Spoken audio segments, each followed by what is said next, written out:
ತಳಕು bakery ಒಳಗಿನ ಮೈಲ. ಯಾಕೆ ಗುರು ಮಡಳಪ್ಪರ ವಚನವನ್ನು ಯಾಕೆ ಹೇಳ್ತಾ ಇದ್ದೀನಿ ಅಂದರೆ, ಇವತ್ತು ಈ ಕೆಮಿಕಲ್ ಇಂಡಸ್ಟ್ರಿಯಲ್ ಕಂಪನಿಯಲ್ಲಿ ಇದ್ರ ಹೆಸರ ಮೇಲೆ ಏನು ಹಪ್ತ ಉಸಲಿ ಮಾಡ್ತಾರಲ್ಲ, ಆ ಹಪ್ತಕೋರರನ್ನು ಗಿಡಕ್ಕೆ ಕಟ್ಟಿ ಹುಡಿಬೇಕು ಮೊದಲು. ಯಾರಾದರೂ ವಿಷಕಾರಿ ನೀರಿಗಿಂತ ಮೋಸ್ಟ್ ಡೇಂಜರ್ ಯಾರಾದರೂ ಇದ್ದಾರಂದ್ರೆ ಈ ಹಪ್ತಕೋರರು ಇದ್ದಾರ. ನಾವೆಲ್ಲರೂ ಅರ್ಥ ಮಾಡ್ಕೋಬೇಕು. 2017ರಲ್ಲಿ ನಾವು ಹೋರಾಟ ಮಾಡಿದ ಬೀದರ್ನಲ್ಲಿ ಕುಂತಿ ಅದು ಕಂಟಿನ್ಯೂ ನಡೆದ್ರ ಇವತ್ತು ನಮಗೆ ಏನಾದರೂ ಒಂದು ಪರಿಹಾರ ಸಿಗ್ತಿತ್ತು. ಯಾಕೆ ನಿಂತಿತ್ತು ಅದು ಹೋರಾಟ? ನನ್ನ ಪ್ರಶ್ನೆ ಈ ವೇದಿಕೆ ಮೂಲಕ ನಾನು ಹೇಳಕ್ಕೆ ಇಷ್ಟಪಡ್ತೀನಿ. ಮಾಡಿದ್ರೆ ನೀವು ಈ ಹೋರಾಟ ತಾತ್ಕಾಲಿಕ ಮಾಡಕ್ಕೆ ಹೋಗ್ಬೇಡ್ರಿ. ಈ ಹೋರಾಟ ನೀವು ನಿರಂತರ ಮಾಡಿ. ಗುಂಡು ಲಾಠಿ ನಾವು ಹುಡಿಸ್ಕೋತೇವೆ. ನೀವು ಬೆನ್ನೆರವಾಗಿದ್ರೆ ನೀವು ಗುಂಡು ನಾವು ಹುಡಿಸ್ಕೋತೇವೆ, ಲಾಠಿ ಕೂಡ ನಾವು ಮಾಡ್ತೀವಿ, ಹುಡಿಸ್ಕೋತೀವಿ. ಆದರೆ ಕಂಪನಿ ಹಟಾವ್, ಹುಮ್ನಾಬಾದ್ ಬಚಾವ್. ಯಾರ ಪ್ರಭಾವ ರಾಜಕಾರಣಿಗಳ ಒತ್ತಡದಿಂದ ಯಾರು ರಾಜಕಾರಣಿ ಜನಪ್ರತಿನಿಧಿಗಳಿದ್ದಾರ ಅವರೇ ಮೊದಲು ಕಳ್ಳರ ಅಂತ ಅನಿಸ್ತದೆ. ಈ ವೇದಿಕೆ ಮೂಲಕ ಓಪನ್ ಆಗಿ ಹೇಳ್ತಾ ಇದ್ದೀನಿ. ಇಲ್ಲಿನ ಜನ ನಿರಂತರ ಇದೇ ಕೆಮಿಕಲ್ ನೀರನ್ನು ಕೊಡ್ತಾ ಇದೆ. ಇದೇ ಕೆಮಿಕಲ್ ಏನು ವಾತಾವರಣ ಗಾಳಿ ಇದೆ. ಈ ಗಾಳಿ ತಗೊಂಬರು ಯಾರು? ಬಡ ಜನ ನಮ್ಮದು. ಇಲ್ಲೆಲ್ಲ ಕುಂತಿದ್ದೀರಿಲ್ಲ, ಇವತ್ತು ನೀವೆಲ್ಲ ಫಿಲ್ಟರ್ ನೀರು ಕುಡಿಯೋಕ್ಕಾಗ್ತದ? ಆಗಲ್ಲ.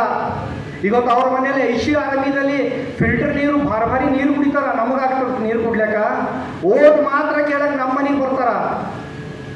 ಇವತ್ತು ಕೆಮಿಕಲ್ ತೆಗೆದಿದ್ದು ಕಂಪನಿ ನಮ್ಗೆ ಹಾನಿ ಆಗ್ತಾ ಇದೆ ಅಂದರೆ ಒಬ್ಬರು ಕೇಳ್ತಾ ಇಲ್ಲ, ಒಬ್ಬರು ಅವಾಜ್ ಮಾಡ್ತಾ ಇಲ್ಲ. ಕಂಪನಿಗಳು ಬಂದು ಅಂತ ಹೇಳ್ತೀರಿ. ಯಾವ ಕಂಪನಿ ಬಂದಾಗಿವೆ?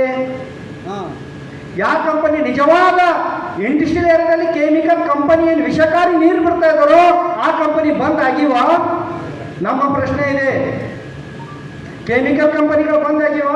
ಕೇವಲ ಟೈರ್ ಕಂಪನಿಗಳು ಮಾತ್ರ ವಿಸಿಟ್ ಕೊಡ್ರಿ. ಕೇವಲ ಟೈರ್ ಕಂಪನಿಗಳು ಮಾತ್ರ ಬಂದ್ ಮಾಡ್ರಿ. ಯಾಕೆ ನೀವು ನಿಜವಾದ ಕೆಮಿಕಲ್ ವಿಷಕಾರಿ ಕಂಪನಿಗಳು ಯಾಕೆ ಬಂದ್ ಮಾಡ್ತಾ ಇಲ್ಲ? ಇದು ನಾವು ಅರ್ಥ ಮಾಡ್ಕೋಬೇಕು.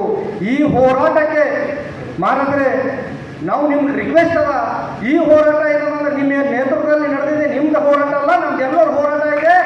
ನಾವು ಈ ವೇದಿಕೆ ಮೂಲಕ ನಾವು ಹೇಳ್ತಾ ಇದ್ದೀವಿ ಅವರಿಗೆ, ಈ ನಿರಂತರ ಹೋರಾಟದಲ್ಲಿ ನಮ್ಮ ಬೆಂಬಲ, ನಮ್ಮ ಜೀವ ಇದೀವಿ ನಾವು. ಯಾಕಂದ್ರೆ ಮುಂದೆ ಬರಹಂತ ಪೀಳಿಗೆಗೆ ಈ ವಿಷಕಾರಿ ಕೆಮಿಕಲ್ ಕಂಪನಿಯಿಂದ ಹಾನಿ ಇದೆ. ಮುಂದೆ ನಮ್ಮ ಮಕ್ಕಳಿಗೆ ಹಾನಿ ಇದೆ. ಇವತ್ತು ಎಷ್ಟೋ ಏನದಂದ್ರೆ ಕೆಮಿಕಲ್ ಕಂಪನಿ ಇಲ್ಲಿ ಇಂಡಸ್ಟ್ರಿಯಲ್ ಏರಿಯಾ ಇದೆ ಅಂತೇಳಿ ನಮ್ಮ ಗಡಬಂದಿ ಒಳ್ಳೆ ನೆಂಟಸ್ಥಾನ ಬರ್ಕೊಂಡವ. ಎಲ್ಲಿ ಈ ಗಡಬಂದಿ, ಮಾಣಿಕ್ ನಗರ್, ಮೊಳಕೆರೆ, ಈ ಹುಮ್ನಾಬಾದ್ ಏರಿಯಾದಲ್ಲಿ ನಾವು ಹೆಣ್ಣು ಕೊಟ್ಟೇವಂದ್ರೆ ನನ್ನ ಹೆಣ್ಣು ಮುಂದೆ ಗರ್ಭಕೋಶದ ಪ್ರಾಬ್ಲಮ್ ಆಗಿ ನನ್ನ ಮಗಳಿಗೆ ಯಾಕೆ ನಾವು ಕೆಮಿಕಲ್ ಕಂಪನಿದಾಗ ಹಾಕಿ ಆ ವಿಷಕಾರಿ ನೀರಲ್ಲಿ ಯಾಕೆ ಬದುಕಿಸಂಗೆ ಅನ್ನೋಂಥ ಪ್ರಶ್ನೆ ಕಾಡ್ತಾ ಇದೆ. ಅನೇಕ ಯುವಕರಿಗೆ ಏನಂದ್ರೆ ಇವತ್ತು ಕೂಡ ಏನಂದ್ರೆ ನೆಂಟಸ್ಥಾನ ಸಲುವಾಗಿ ಏನಂದ್ರೆ ಬಡದಾಡ್ತಾ ಸಾಯ್ತಾ ಇದ್ದಾರೆ. ಕಾರಣ ಈ ಕೆಮಿಕಲ್ ಕಂಪನಿಯಿಂದ. ಅನೇಕ ಮಹಿಳೆಯರ ಗರ್ಭಕೋಶದಲ್ಲಿ ಅನೇಕ ಸಮಸ್ಯೆ ಇದೆ. ಇವತ್ತು ವಾತಾವರಣ ನೋಡ್ರಿ, ಕಬ್ಬು ವಾಸನೆ ಬರ್ತದೆ. ಸುಮಾರು ನಾವು ಫೇಸ್ಬುಕ್ನಲ್ಲಿ ಎಲ್ಲದಲ್ಲಿ ಹಾಕ್ತಾ ಇದ್ದೀವಿ. ಹೀಗಾಗಿ ಈ ಹೋರಾಟದಲ್ಲಿ ನಮ್ಮ ಪ್ರಾಣವನ್ನು ಕೊಡ್ತೀವಿ. ಈ ಹೋರಾಟ ಏನು ನಿರಂತರ ನಡೆಸಬೇಕು. ಮತ್ತು ಕಂಪನಿ ಹಠ ಹುಮ್ನಾಬಾದ್ ಬಚಾವ್ ನಿರಂತರ ಇದ್ದರೆ ಮಾತ್ರ ನಾವು ಈ ಹೋರಾಟ ಬೆಂಬಲ ಮಾಡ್ತೀವಿ. ಇಲ್ಲಿ ಹೋಗ್ರಿಗೆ ಮಾಡಲ್ಲ ಅಂತ ಹೇಳಿ ಈ ವೇದಿಕೆ ಮೂಲಕ ನಾನು ಹೇಳ್ತೀನಿ. ನನಗೆ ಸ್ವ ಇಚ್ಛೆಯಿಂದ ಮಾತಾಡೋಕ್ಕೆ